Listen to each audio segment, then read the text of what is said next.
Welcome to Gangtok. Dhaka থেকে মাত্র 1200 টাকায় গ্যাংটক চলে আসছি। আর এই যে গ্যাংটকের ভিউ দেখে বুঝতে পারছেন, আমার পিছনের ভিউ, এইগুলো হচ্ছে আশেপাশে মার্কেট এবং হোটেল। তো এই গ্যাংটকে আমি এত কম খরচে কীভাবে আসলাম, টোটাল গাইডলাইনটা এই ভিডিওটি তুলে ধরছি।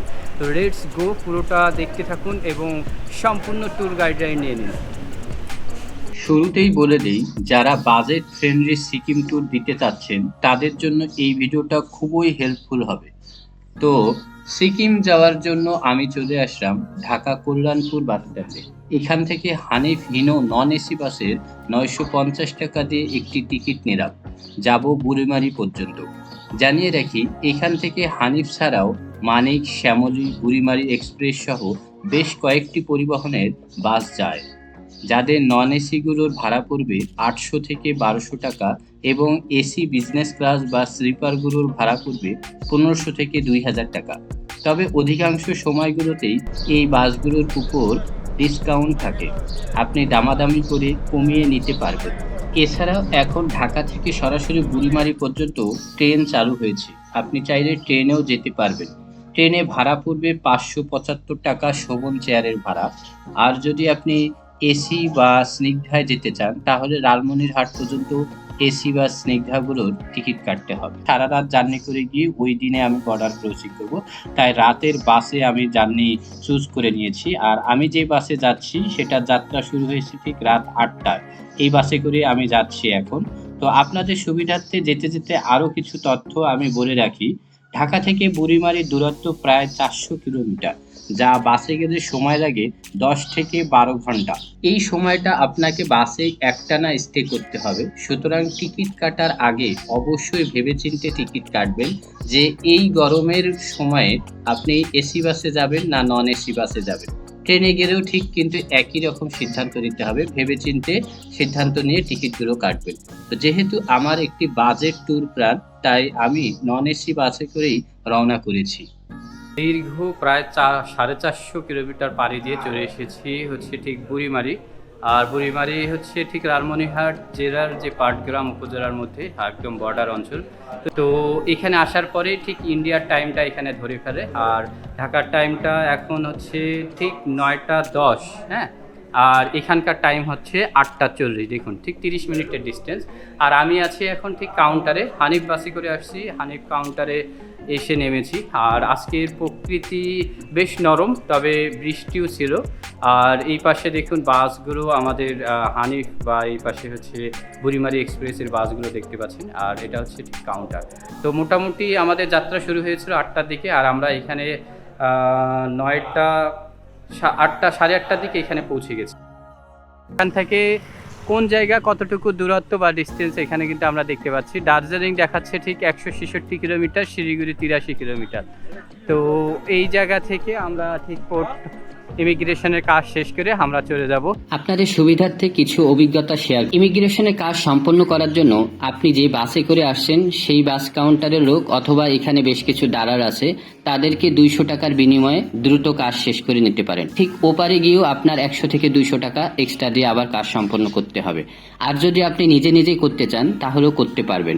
সেক্ষেত্রে আপনার নিকটস্থ জায়গা থেকে ট্রাভেল ট্যাক্সটা পরিশোধ করে আসবেন। এখানে এসে এটা দিতে চাইলে আপনাকে দীর্ঘ সারি এবং লম্বা সময় নষ্ট হবে। তো আমি আমার নিজের কাজটি নিজেই সম্পন্ন করেছি এবং এখানে এসে শুধুমাত্র পোর্ট ফি 60 টাকা পরিশোধ করেছি। দুই দেশের বর্ডারের ইমিগ্রেশন এবং কাস্টমসের কাজ শেষ করে আমি এখন মানিগুলো চেঞ্জ করে নিচ্ছি, মানে ইন্ডিয়ান রুপি করে নিচ্ছি।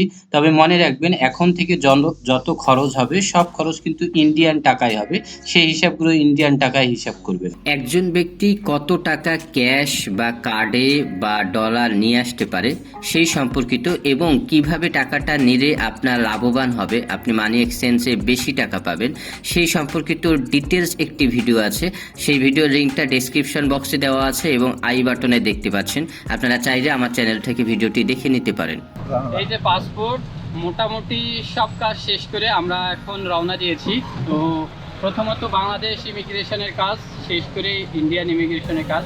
মোটামুটি একটা হ্যাসেল হয় যারা এই বাই রোডে আসে। আর এখন হচ্ছে ঠিক অটোতে, যেটা আমরা বাংলাদেশে অটো করি, সেটা এখানে হচ্ছে টোটোতে করে যাচ্ছি বাইপাস পর্যন্ত। জনপ্রতি ভাড়া এখানে নিয়েছে হচ্ছে 30 টাকা করে। আর আপনারা চাইলে রিজার্ভও নিতে পারেন, অথবা যারা শ্যামলী গাড়িতে আসেন তারা আবার এই পাশে যে ট্রানজিট শ্যামলী গাড়ি হয় তারা শ্যামলীতে যেতে পারে, অথবা চাইলেও এখান থেকে শ্যামলী গাড়িতে যেতে পারেন। এছাড়া কিন্তু এখান থেকে ট্যাক্সিও যায়, ট্যাক্সি রিজার্ভ বা শেয়ারেও যেতে পারেন, বিভিন্নভাবেই যেতে পারবেন। তো এখন ঠিক ইন্ডিয়ার কুচবিহার জেলা দিয়ে আমরা ঠিক রাস্তা দিয়ে আমরা যাচ্ছি, আর আমি যাব এখান থেকে ঠিক বাইপাস পর্যন্ত, বাইপাস থেকে হয়তো কোনো বাসে করে শিলিগুড়িতে চলে যাব। তো দেখাবো অনেক কিছুই আপনাদের এই ভিডিওর মাধ্যমে, যে তথ্যগুলো জানাচ্ছি সেইগুলো ছাড়াও আরও ভিডিও থাকবে। দার্জিলিংয়ের ইন্ট্রোডালস আপনাদের তথ্যগুলো ভিডিওর মাধ্যমে তুলে ধরবো। সিকিম যাওয়ার প্ল্যান আছে, সিকিমের তথ্যগুলো থাকবে, এই ভিডিওগুলো আপনারা ভিডিওস থেকে দেখে নিতে পারেন। যে বাসের নাম, আর এটা সরাসরি শিলিগুড়ি যায়। আমরা এখন ঠিক এই বাসে উঠবো এখন। শিলিগুড়ি যাবে এটা?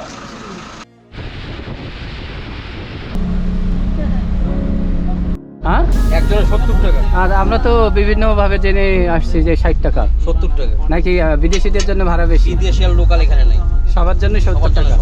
আচ্ছা আচ্ছা।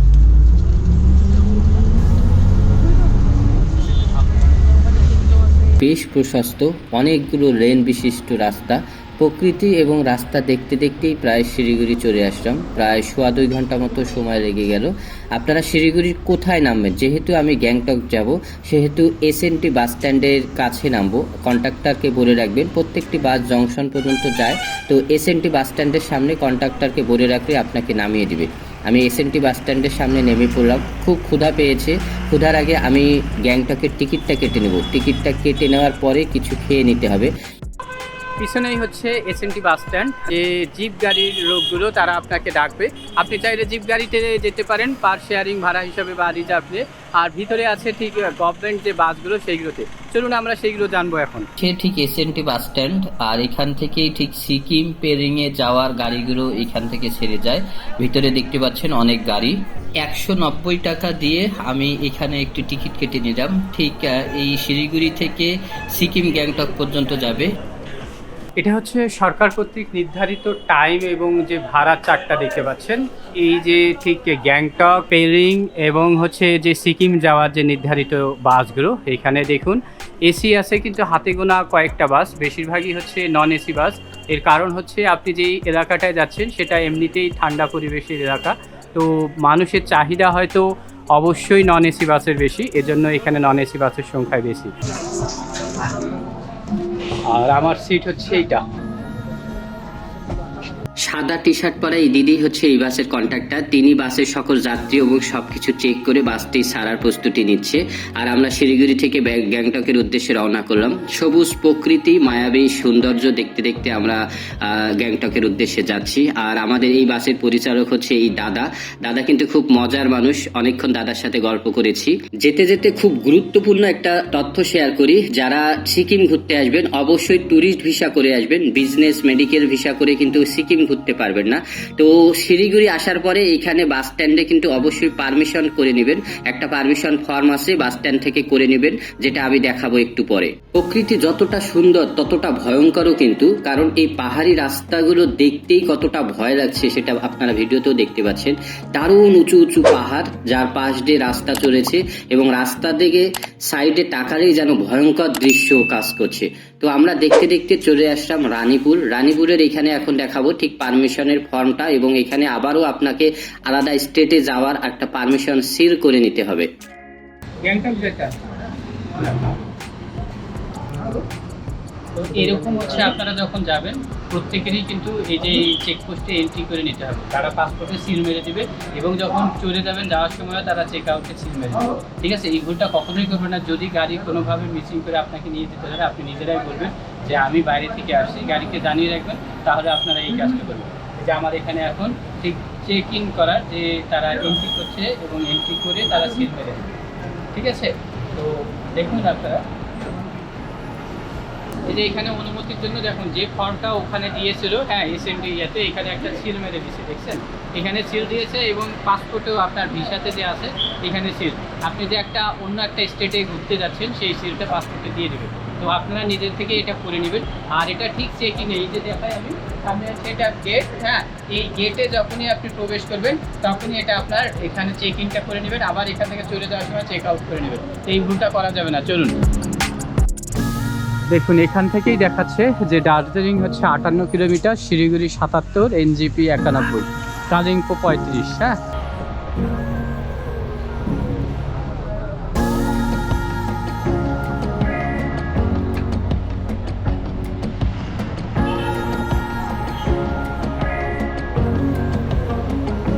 চলে আসলাম এমজি মার্টে। আর এই যে ভিউ দেখে তো আপনাদের উদ্দেশ্যে জানিয়ে রাখি, যারা বাসে আসবেন সিঙ্গেল অথবা কাপড় কোনো এজেন্সির মাধ্যম ছাড়া, তারা অবশ্যই এই বাসগুলোতে বলে রাখবেন যে আমি এমজি মার্টে নামবো এবং এমজি মার্টে আমার হোটেল। তো তাহলে আপনাকে এখানে নিকটস্থ বা কাছাকাছি জায়গায় নামিয়ে দিবে, হেঁটে আসলেই আপনি এখানে চলে আসতে পারবেন। তো আমি চলে এসেছি। আর এই যে ভিউ, আর সময় লেগেছে কিন্তু অনেকটা বেশি, বলা যায় যে 5.5 ঘন্টা, প্রায় 6 ঘন্টা, 5.5 ঘন্টা মতো লেগে গেছে। কারণ হচ্ছে বাসগুলো মোটামুটি একটু লোকালেই নিয়ে আসে। আর এই যে ভিউ আপনারা পেয়ে যাচ্ছেন, এখানকার ভিউ। তো এই হচ্ছে এই জায়গা পর্যন্ত আসা ছিল। আর এটাই হচ্ছে ঠিক এমজি মার্গ রোড, গ্যাংটকের সবচেয়ে জনপ্রিয় জায়গা, যেই জায়গাটা আমরা বিভিন্ন ভিডিও বা খবরে দেখি। এটা খুবই জনপ্রিয় এবং খুব আলোকিত একটি রোড, যেটা এমজি মার্গ রোড বলে। তো এই জায়গায় আমি আসলাম এই টোটালি 1200 টাকায়, 1240 টাকায় এসেছি। কোন কোন খাতে কত টাকা খরচ হয়েছে আমি টোটালি বলছি আপনাদেরকে, এবং আপনারা স্ক্রিনেও এখন দেখতে পাচ্ছেন। আমি ঢাকা থেকে বুড়িমারি পর্যন্ত হানিফ বাসের 950 টাকায় এসেছি। সেখান থেকে আমি বর্ডার ক্রসিং করে 30 টাকায় বাইপাসে এসেছি। বাইপাস থেকে শিলিগুড়ি পর্যন্ত 70 টাকায় এসেছি, এবং শিলিগুড়ি এসএনটি বাস স্ট্যান্ড থেকে ঠিক গ্যাংটক পর্যন্ত 190 টাকায় এসেছি। তো এই টাকাটা হচ্ছে ইন্ডিয়ার এপারের টাকাগুলো কিন্তু ইন্ডিয়ান টাকা, এবং বাংলাদেশের ওপারে কিন্তু বাংলাদেশি টাকা। এইটা হিসাব করে হয়েছে টোটাল 1240 টাকা। এই ছিল আমার ঢাকা থেকে গ্যাংটক পর্যন্ত ভ্রমণের খরচ লিস্ট এবং অভিজ্ঞতা। আর গ্যাংটক ঘোরার ডিটেলস ভিডিও কিন্তু আমার চ্যানেলে আছে, এবং গ্যাংটকে কোন হোটেলগুলোতে কি রকম ভাড়া, বেস্ট বাজেটের বেস্ট কয়েকটি হোটেলের তথ্য নিয়ে আমার ভিডিও আছে আমার চ্যানেলে, সেইগুলো দেখে নিতে পারেন। এবং মানি কারেন্সি আপনি কোথা থেকে চেঞ্জ করে নিলে কত টাকা লাভ হতে পারে সেই রিলেটেডও ভিডিও আছে আমার চ্যানেলে, এইগুলো দেখে নিতে পারেন। তো আজকের ভিডিওতে এ পর্যন্তই তুলে ধরার চেষ্টা করেছি। সকলে ভালো থাকুন, সুস্থ থাকুন।